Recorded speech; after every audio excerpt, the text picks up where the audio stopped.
Hello and welcome to this week's episode of #Leadership What's on Your Mind. Remember, if you're watching us on YouTube, make sure you hit subscribe, or if you're listening to us on your podcast provider, make sure you hit follow. And I love to hear what your takeaways from each episode are, so make sure you let me know or you pass them forward to others.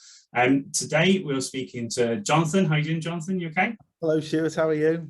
Yeah, good, thank you. I'm really looking forward to sharing your story with our audience. So remember, we're aiming to level up people's leadership journeys by having experts in their field or people with amazing stories. So you definitely fit into that category.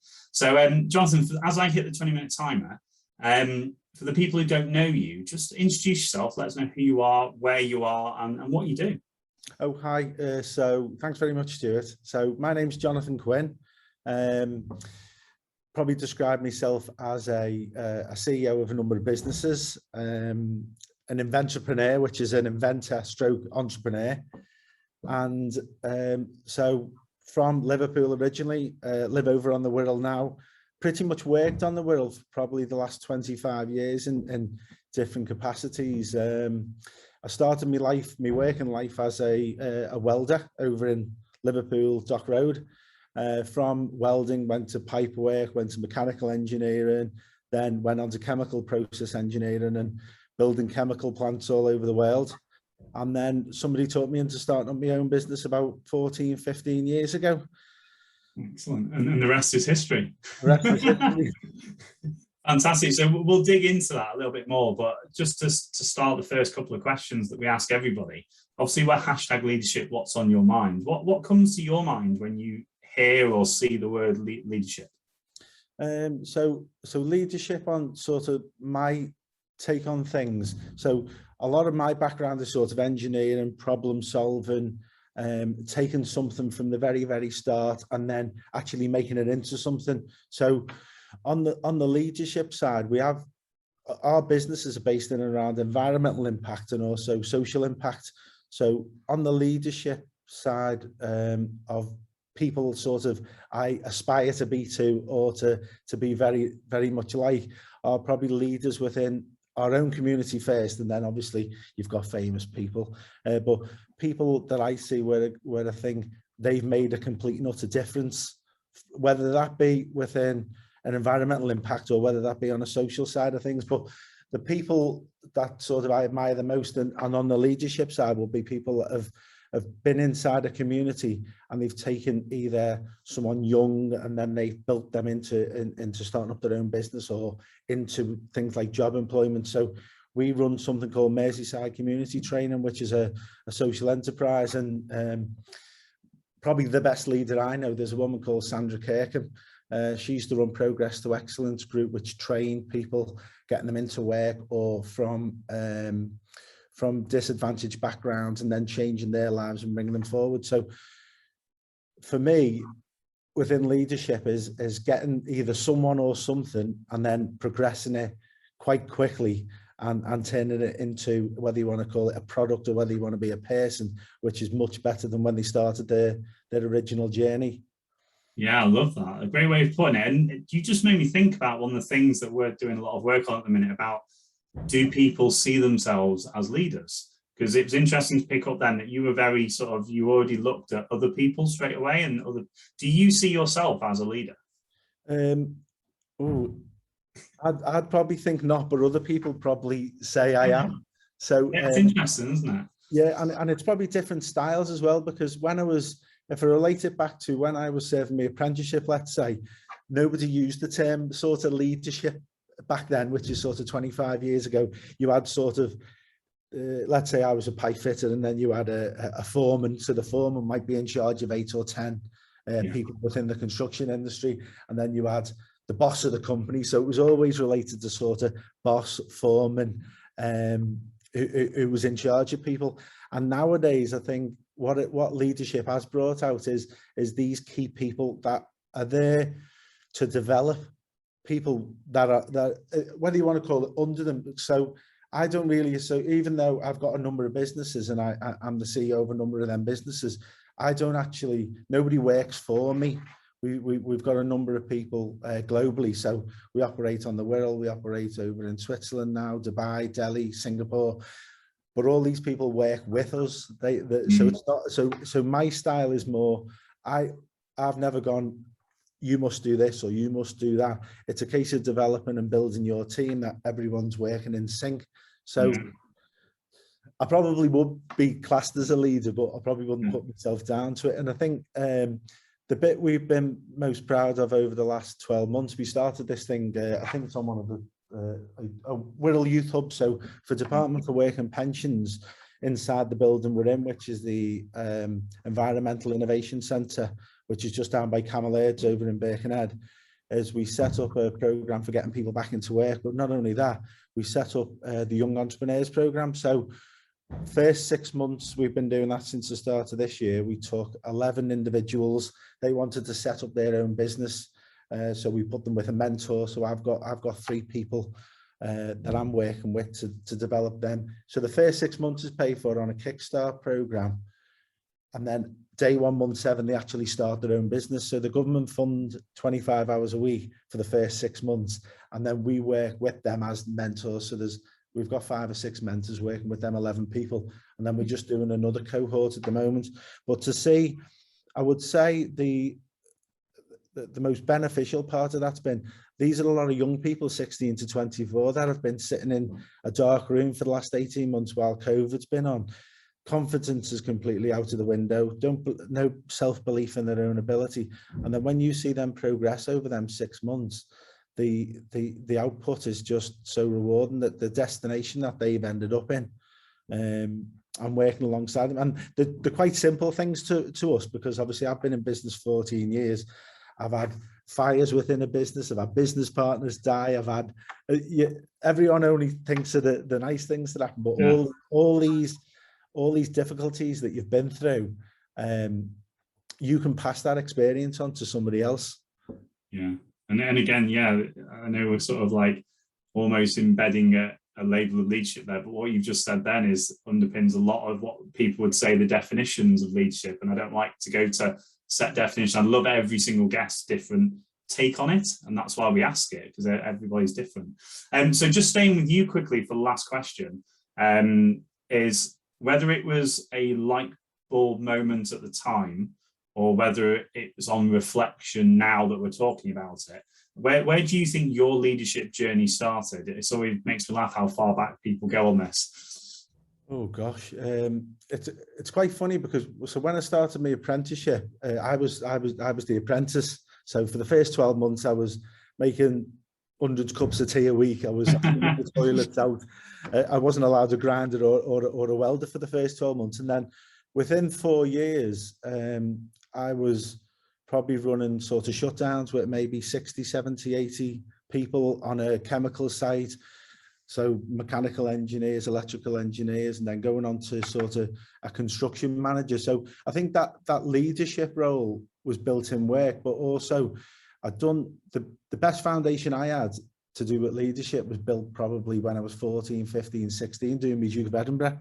So all them sort of problem solving leadership skills, not that I thought about it back then when I was 14, 15, 16, but then were developed in work, and then I've sort of grown probably more over the last 2 or 3 years. I actually nearly died 2 years ago. So I was on holiday in Rhodes. I was having a lovely holiday, been out on a speedboat in the day, and then I started to get like acid reflux. So I took a Gaviscon, and then the pain kicked in more and more. Took paracetamol, took ibuprofen, and cut a long story short, I didn't know I had an infection in me intestine and bowel, which had split, and then everything goes into your abdomen. You start dying of peritonitis. So they saved my life in the hospital in Rhodes, thank God. Come back, but my life had completely changed, and it was around the time I was about what am I now? So 41, 42, and I always thought, before I was, so going to your 30s to 40s and starting a business, I thought, I always want to be a millionaire.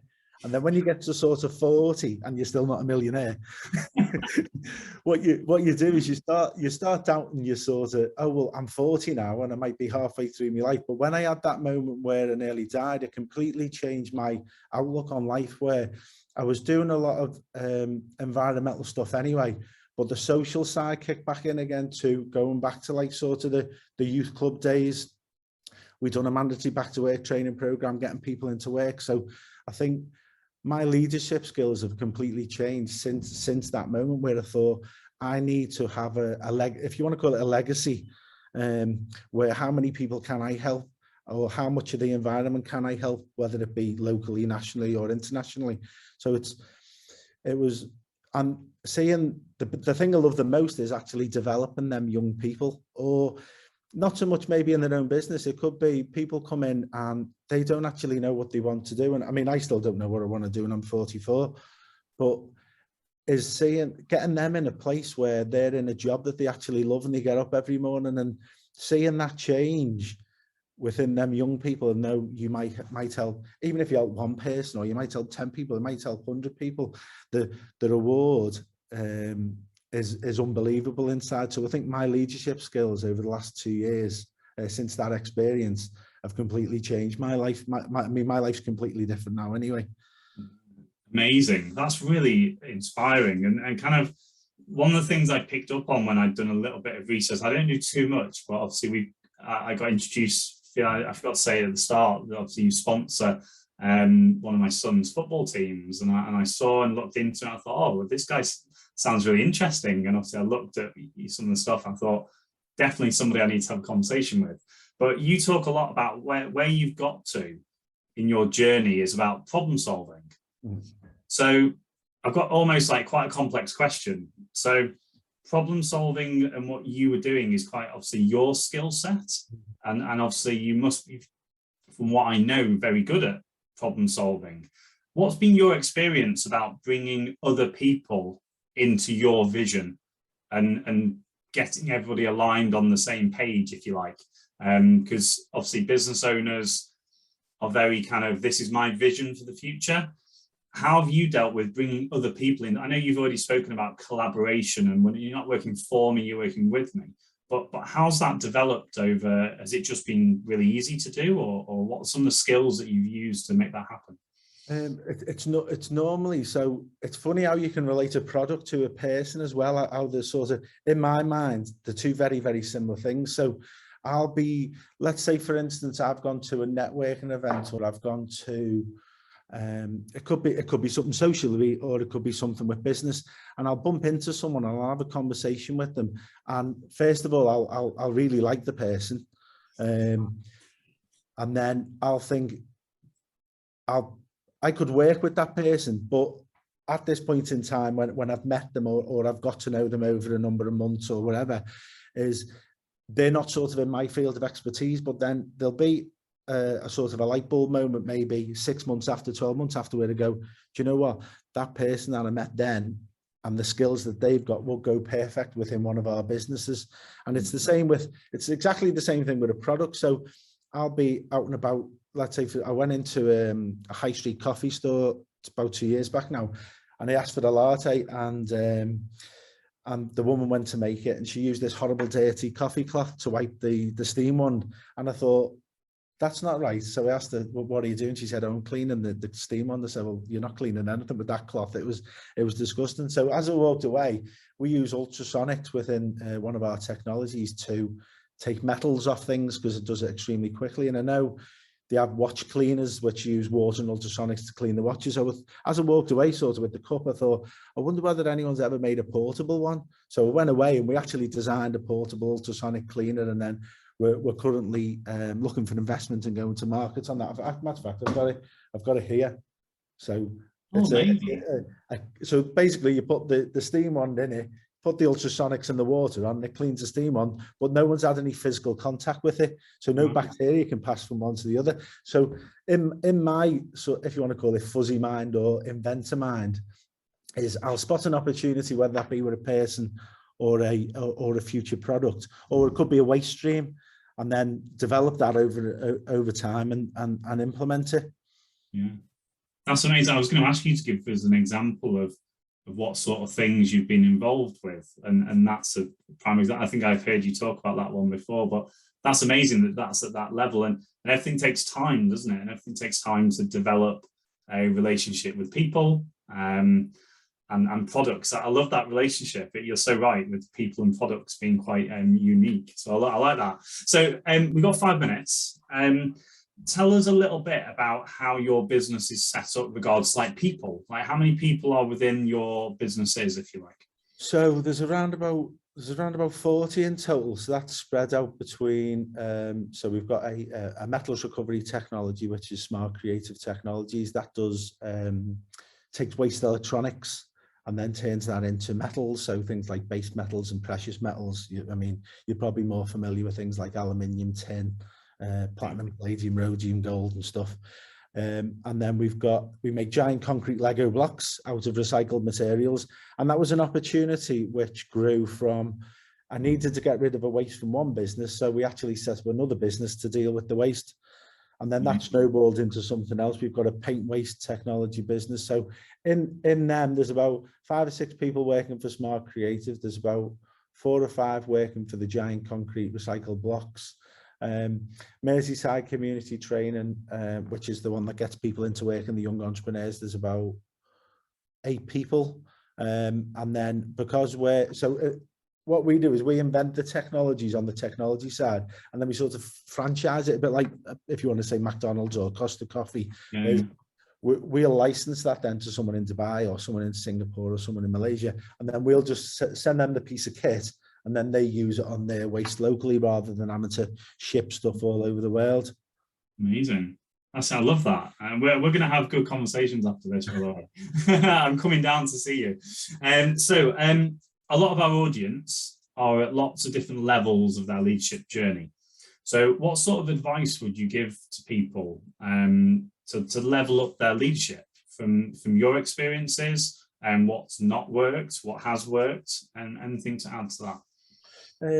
I would probably say is getting out in the networking, and don't stick with the same people. So what sort of happens with some networking sometimes, like everyone who's in social media will all turn up at social media events, everyone in construction will turn up at construction events, and everyone sort of goes into a box. Is try and mix with as many different people. And probably the best bit of advice is find 4 or 5 people that you would aspire to be like, or aspire to be too, and hang around with them more. That is definitely, because it definitely rubs off, because you see little tricks or little bits of experiences where you think, do you know what, I could actually make myself a bit better by doing similar to what they're doing.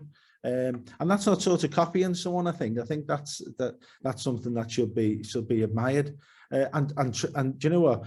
Try completely different things with different people. So we'd gone on one of these. I haven't done outdoor pursuits for probably 20 years, and we went on a day out with the young entrepreneurs the other week. It was the best day I've had. And being around people, different age groups, different social hobbies, because otherwise we just all become the same. So it's like sort of, I would say, mix with a load of different people who aren't like anything like you, and take all their little best bits and see how, and accept criticism as well is another thing. That's something that has done me well over time, is people telling me the truth, where they go, Jonathan, you're a pain in the bum because of A, B, and C. And I don't fix them all, but you sort of try and make yourself a little bit better at doing one or the other. But throw yourself in at the deep end. You mentioned before, I didn't think I would get on something like a TEDx, but throwing yourself in the deep end, I didn't like before it. I didn't want to do it. I don't quite like doing sort of a camera in someone's face, but you've got to do it to create the opportunity. And every time you do something, it can create an opportunity. Like I thank you, Stuart, for inviting me on this today, because you never know, someone watching your show, they go, do you know what? Giant concrete Lego blocks. You mentioned that on the podcast. I need a retaining wall for my back garden. You never know where. The more opportunities they take, the more opportunities you're going to have to either grow yourself as a person or grow your business. Yeah, and again, a lot of the stuff that you're saying, I can totally resonate with. And I've already got one of the reasons also that I invited you on with. There's several connections in my network that are interested in what you're doing, and who knows what connections can come out. But you're right, with my sort of early stage growth of what I'm doing, I'm a massive advocate of what you just said then about copying others. And it's quite funny how you see it as there's two ways of thinking about it. One is modeling excellence, which is like in a nice box. And then I've heard it be called like stealing from friends. So like go and find people that are doing what you're doing and take 1%, 10% of what they're doing, because they're obviously doing it right. And as long as you do it in your own way and in a good place, and you're not actually copying, it's the process of going, how's that person created what they have done, and you definitely fit into that box. So awesome. That's 20 minutes. Can you believe it? You know what? Just goes so quick. Fast, doesn't it? It goes so quick. So Jonathan, thank you so much for your time. That was really fascinating. I'm going to tag the TEDx talk below here for people to go and check it out. I'll tag your businesses in there as well. So if people do have that light bulb moment or are inspired about some of the projects and the businesses you've got, they can go and check them out. So thank you again for your time. Amazing. And I'll definitely be coming down for a little chat as well at some point. Yeah. Well, thank you very much for your time, Stuart, and thank you very much for the opportunity. Yeah, no worries. So guys, if you've enjoyed this episode and you're watching us on YouTube, make sure you hit subscribe. You can hit the bell, and every Wednesday at 6 a.m. a new amazing, fantastic guest joins me on the podcast. If you're listening to me on your podcast provider, iTunes, Spotify, or any of the 9 different ones I think it's on, make sure you hit follow, and make sure you pass on forward, and let us know the episodes and the little nuggets of information that really hit home with you and can help you level up your leadership journey. So guys, that's it from me. Thank you very much, and I'll see you next week. Take care. Bye.